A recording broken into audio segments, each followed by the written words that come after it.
Well, I suppose in a way it absolutely was. I mean, the kind of questions that I had about my experience led me to write the book. For me, fiction and poetry, writing fiction and poetry is the way that I've tried to understand the world that I live in. So having the experiences that I had definitely directly led me to approach the book that became The Yellow Birds. You know, I didn't really know what I was doing other than trying to answer some questions when I started out. And my personal experience of being a soldier in Iraq is the particulars of kind of what I experienced are obviously different than what these characters go through, but on an emotional level, I relate very strongly with what Bartle feels, the kind of confusion, the resentment, the anger, the fear. All of those things are emotions that I experience myself to one degree or another. Perhaps not as intensely as what he goes through, but absolutely. I mean, my experience informs the book to a degree I'm probably not even aware of. I'm probably not even conscious of. For me, poems, in a way, happen instinctively. They kind of arrive in a different way. I explore the ideas in a different way. It can be much more immediate. And in writing those poems, particularly the poems that had to do with the war, again, some of those questions that I had were appearing in poem after poem, and I really felt like I needed the room that a novel would provide, room to make mistakes, room to follow those dead ends, room to arrange the story in such a way as to hopefully reveal some truth about that experience. And you know, poetry can certainly do that, and I think some of those poems approached the goals that I had, but I just felt like having a larger canvas to explore those questions and ideas was something that I really needed. I didn't have any expectations about whether the novel would succeed, whether it would even find a publisher, so it wasn't so much that. It's certainly true that readers of poetry are a smaller, absolutely, group of kind of larger readers as a whole. But yeah, I suppose in a way I did hope that not only by using this form would I perhaps reach a larger audience, but also telling the story in the way that I do, using the language in the way that I would. I hope that it would appeal to both readers of poetry, and also to kind of that it might that readers of fiction might also be attracted by kind of the qualities of the language. That was a hope that I had. In a way, it's a kind of image that I attach to, this image of the bird in different circumstances. You know, I think we naturally attach this idea of sort of freedom to the bird. You know, this ability to fly, and but they're also incredibly fragile creatures. So it was an interesting image, this idea of the birds, the cadence, and it seemed to give me a kind of framework to approach the material other than kind of a narrative structure, some sort of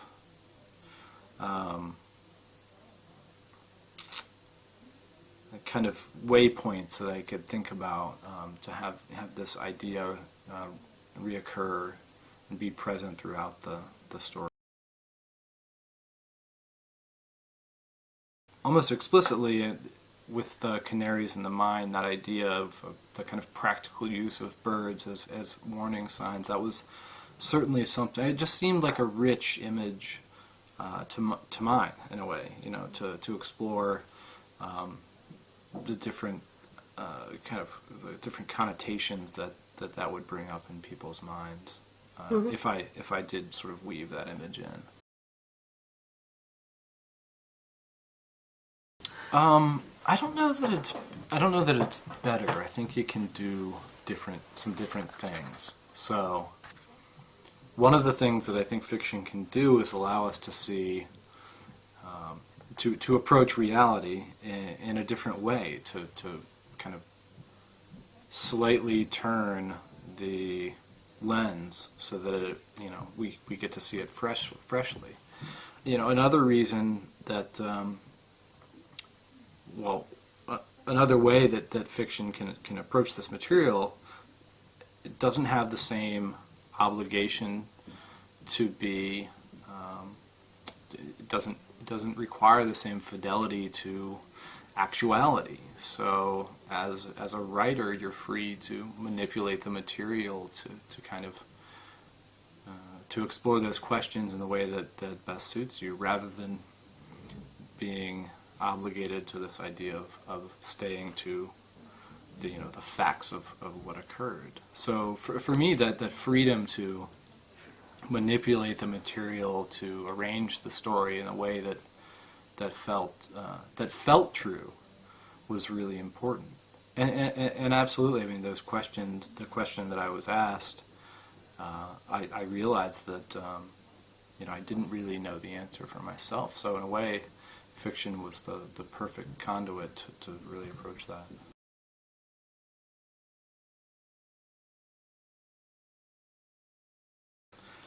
Absolutely. I mean, I think the American writer Tim O'Brien has, I think, a really important quote, that there are as many wars as there are people who fight in them. So this idea that we can understand something so complex just simply by looking at the big picture, I mean, obviously that's necessary. It's necessary to understand the political ramifications and that sort of thing. But it did seem important to me to try to look as closely as I possibly could at one instance of this experience.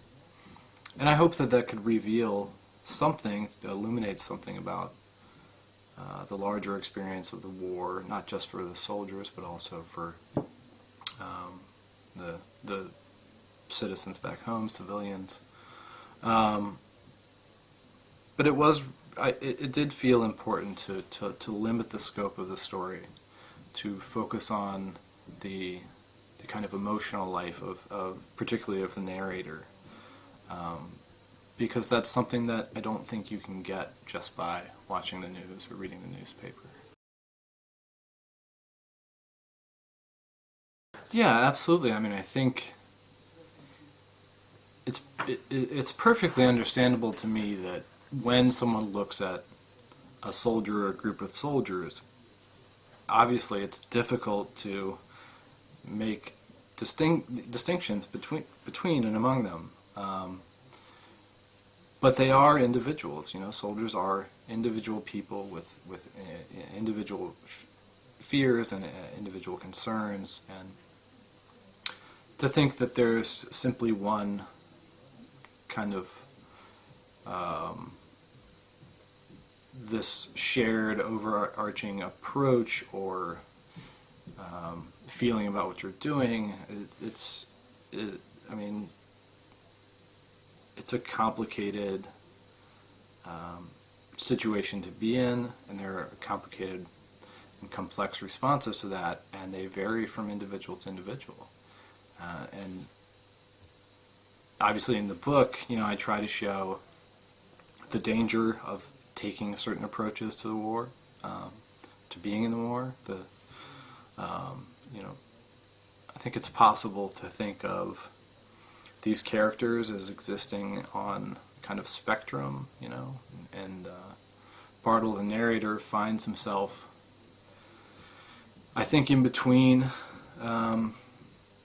these, what he sees as you know,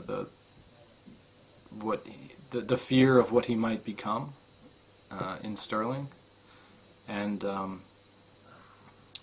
this idea that Murph is someone he's trying to protect and shield from all of that.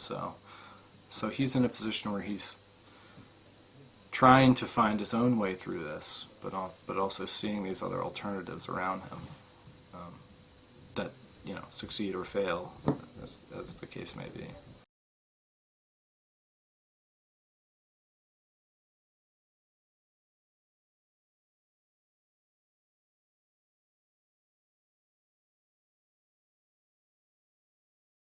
One of the things that I wanted to present by opening the book that way was this idea that even for the people who are inside of that experience, the people who are fighting the war,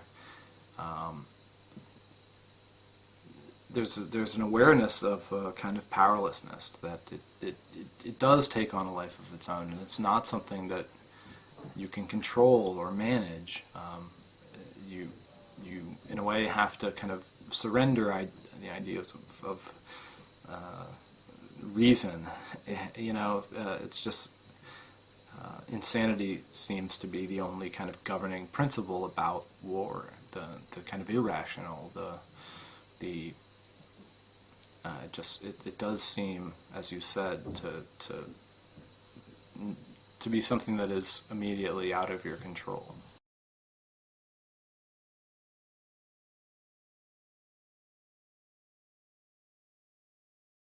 Absolutely, and you know, as we talked about before, I did want to focus on this limited scope and this small scale, so that the human aspect of this experience, the really sort of deep, elemental, emotional part of that experience would be the primary.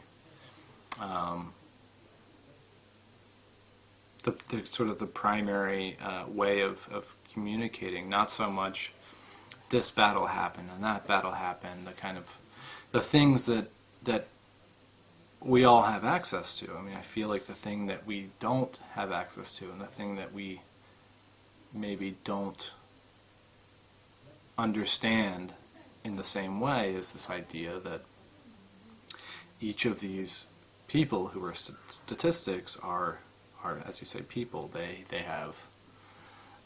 have loved people. They have been afraid. They have, you know, all of these things that everybody's experienced. These universal qualities are as true for the soldier as they are for anybody else, and they are as personal for those soldiers as they are for anybody else. So it was absolutely something that I wanted to focus on. Sure.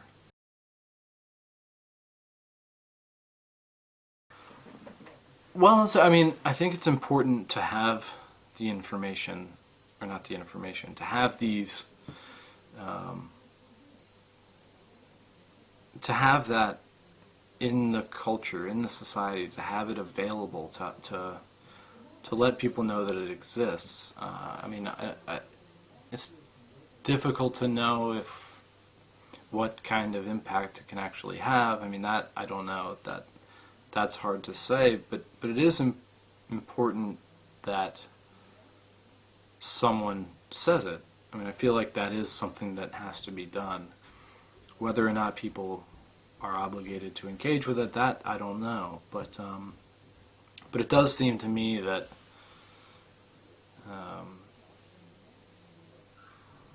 you know, at least in the U.S., the kind of civilian population, just sort of general citizens of the United States, had lost the ability to, you know, engage with what we were involved with as a country.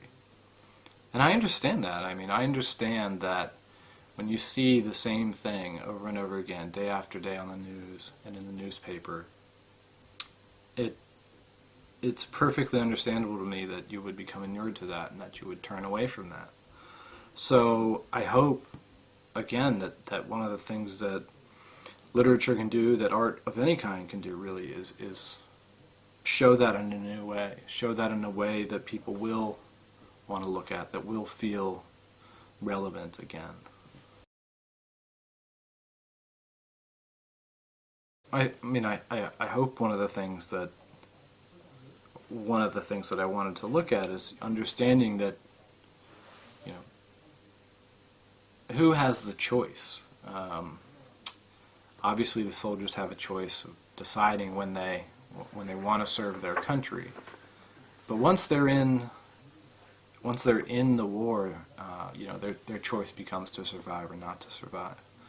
So I really wanted to find a way, without being sort of accusatory or anything like that, of thinking about what choice the civilian population has, because, you know, they are the ones who vote for the people who make those decisions. They are the ones who are responsible for being engaged with the kind of political life of our country. So it was absolutely something that I wanted to look at. Without being explicitly political, I think it's possible to make a statement, or at least to raise those questions.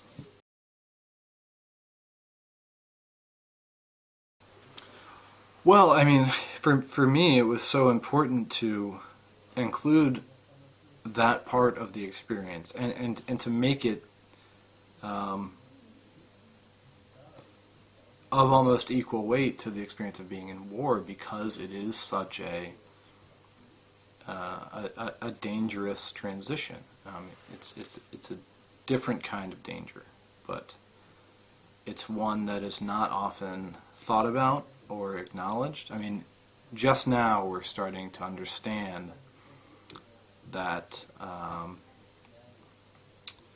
you know, more soldiers are committing suicide than are dying in battle. So I think we're just sort of waking up to the reality and the gravity of that situation. So it's something that I wanted to make sure was a significant part of these characters' story.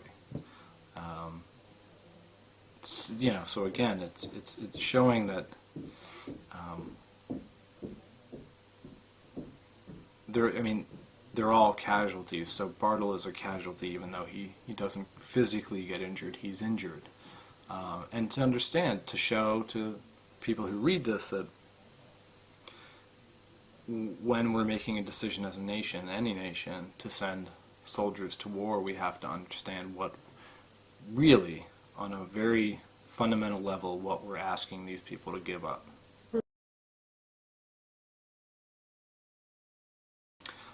Yeah, I mean, I think so. I mean, as I mentioned earlier, this is, since I was 12 or 13 years old, this seems to be the way that I've understood the world, or tried to anyway. So, so of course, I mean, I shared things about my personal experience with family and friends and loved ones, and tried to have conversations and be open with the people who cared about me. But you know, I don't know, my personal experience is that something happens when I write, and when I think sort of privately and alone about those experiences, that yeah, it did help me put some distance between the life I have now and the life that I had then, and some of that distance came through the imagination, and I think that was really important for me.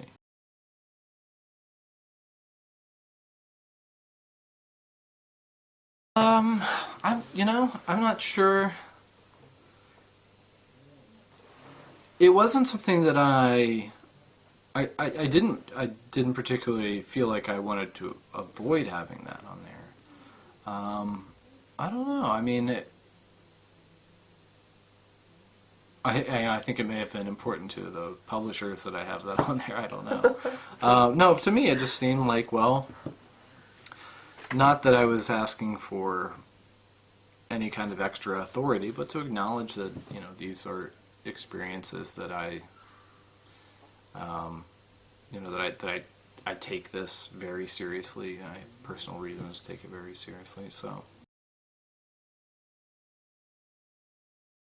Yeah, I was interested in this idea of the bonds that happen between people in war, and its friendship, its love, its dependency, and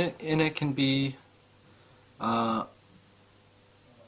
it can be complicated by those, the idea of responsibility and being obligated, particularly given that it's almost impossible to turn off that survival instinct to preserve yourself.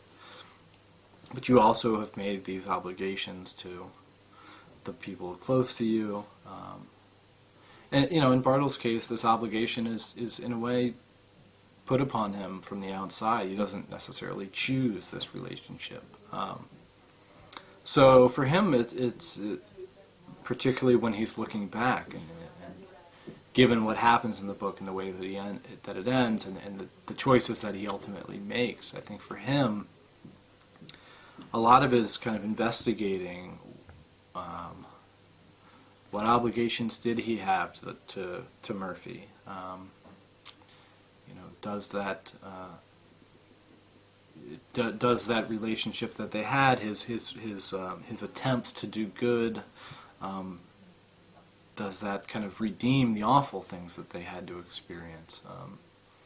So it is an intense relationship, and I think those relationships, those friendships that you find, not just in war, but I imagine in any extreme situation when you share that experience, are complicated. I mean, it's not just a kind of acquaintanceship, So that was definitely something that I wanted to look at, because it's not. I think very often we get the idea of this band of brothers, and of course we'll do anything for each other, and not to say that there's not truth to that. I mean, you do become devoted to the people around you, but I wanted to acknowledge and bring to the forefront of the story this idea of the tension between that feeling and the need to preserve oneself, the need to preserve oneself not just physically but also your sanity, and how do you navigate that, and how do you do that when you're 20 years old? How do you handle that responsibility?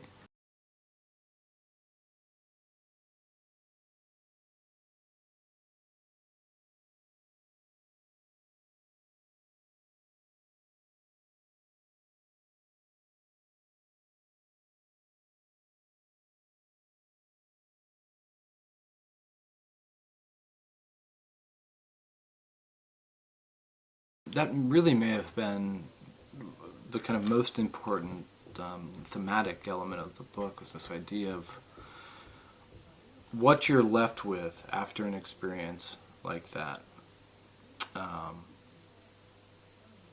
All you have to try to make sense of are your memories, and because memories are inherently so unreliable, and particularly when they're formed in such an intense set of circumstances, how can anybody be expected to sift through those memories and find any kind of meaning? And if you come to the conclusion that you can't find any meaning through those memories, through the memories of those experiences, well, what do you do then? How do you compensate for the errors and the gaps? So that was something that that was really important for me to look at, probably the most important thing, because I think that's kind of the root of the struggle for the returning soldiers, that what they're left with to kind of is insufficient to the task of making any kind of sense. So it can be really difficult. So that was really something that I tried to highlight, the failure of memory, but the necessity of memory. It was really another area of tension that I was hoping to show in the book. Absolutely. I mean, in a simplistic way, I mean, you could say that Bartol's mind is fragmented by by the experiences that he's had. So it seemed natural to tell the story in a way that mirrored the kind of the fragmented nature of his psyche. The challenge was trying to do that in such a way that it wouldn't be confusing for a reader, that you could feel feel the damage that he had undergone, and that you could feel his confusion, but sort of maintain your understanding of what was actually happening in the book. So that was one of the challenges. But it did feel essential for me to take that structural approach to writing the book and telling it the way that it's told. It certainly doesn't seem to Bartle in that moment, and I've thought about it quite frequently for many years, and I struggle to find a purpose in it. I think most people acknowledge now that the war was started under false pretenses. Whether it was a mistake or an outright lie, I mean, that I'm sure each person has their own opinion on that, but clearly we said we were going to get weapons of mass destruction, and they didn't exist. So it absolutely adds another layer of beyond having to deal with the horrors of war, which are universal and exist even in a just war.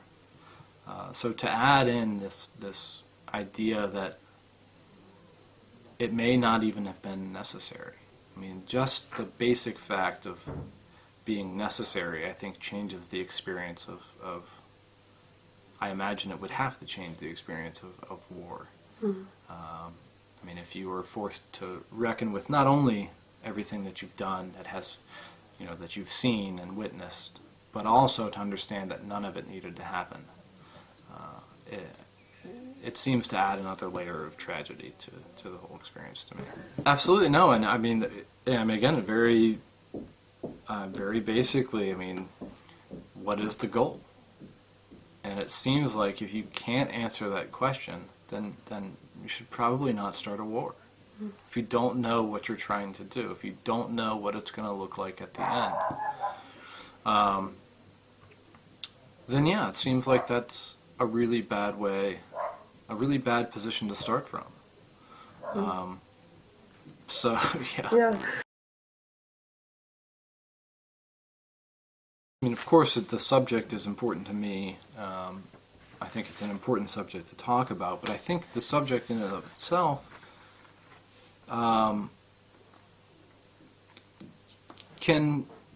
it allows you to talk about some things that I think are relevant to everybody's life.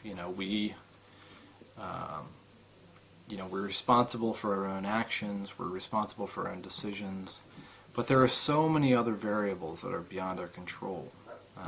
And we have this illusion, I think, we very often as human beings latch on to this illusion of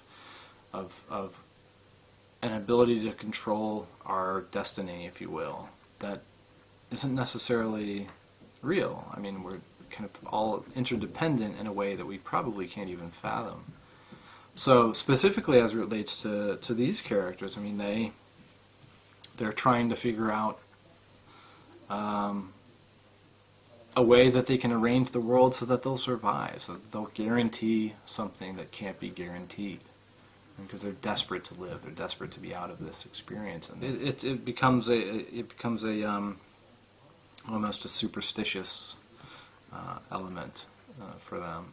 Mm-hmm. And I mean, that, of course, that's something that I related to as a person who's been in similar circumstances, but I also relate to it just as a person trying to understand how to live in the world.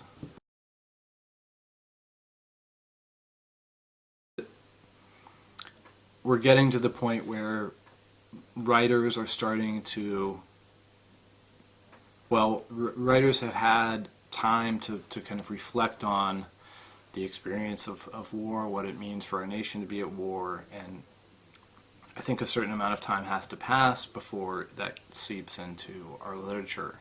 I think that's something that's starting to happen now. I think also for the kind of reading public, you know, I think that same thing has to happen, where some time has to pass when you're not exactly bombarded by news of the situation day to day, where there's some time to reflect, where you can engage with literature that's asking perhaps deeper questions about the experience as a whole. So you know, I think it's just sort of a matter of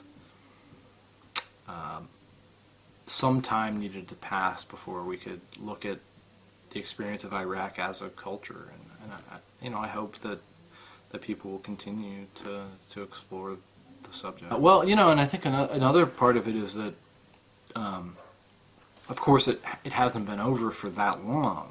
But you say you take my case for instance. I mean, I've been away from the war for almost 8 years now. So I mean, I did have time to reflect, but even as I was reflecting, I mean, there were still people over there. So it's a complicated situation. And again, it goes back to this idea that we're not doing it together. It's a kind of fragmented experience. So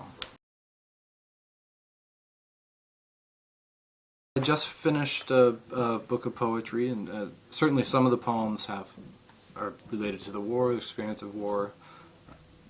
Some of them are not. Maybe 50-50. Mm-hmm. And I'm in the very early stages of another novel, and it does in a way have to do with war, but it's sort of set after the end of the American Civil War. So I'm still interested in those questions of violence and justice and injustice, and how, you know, how those shape our society. Mediapart.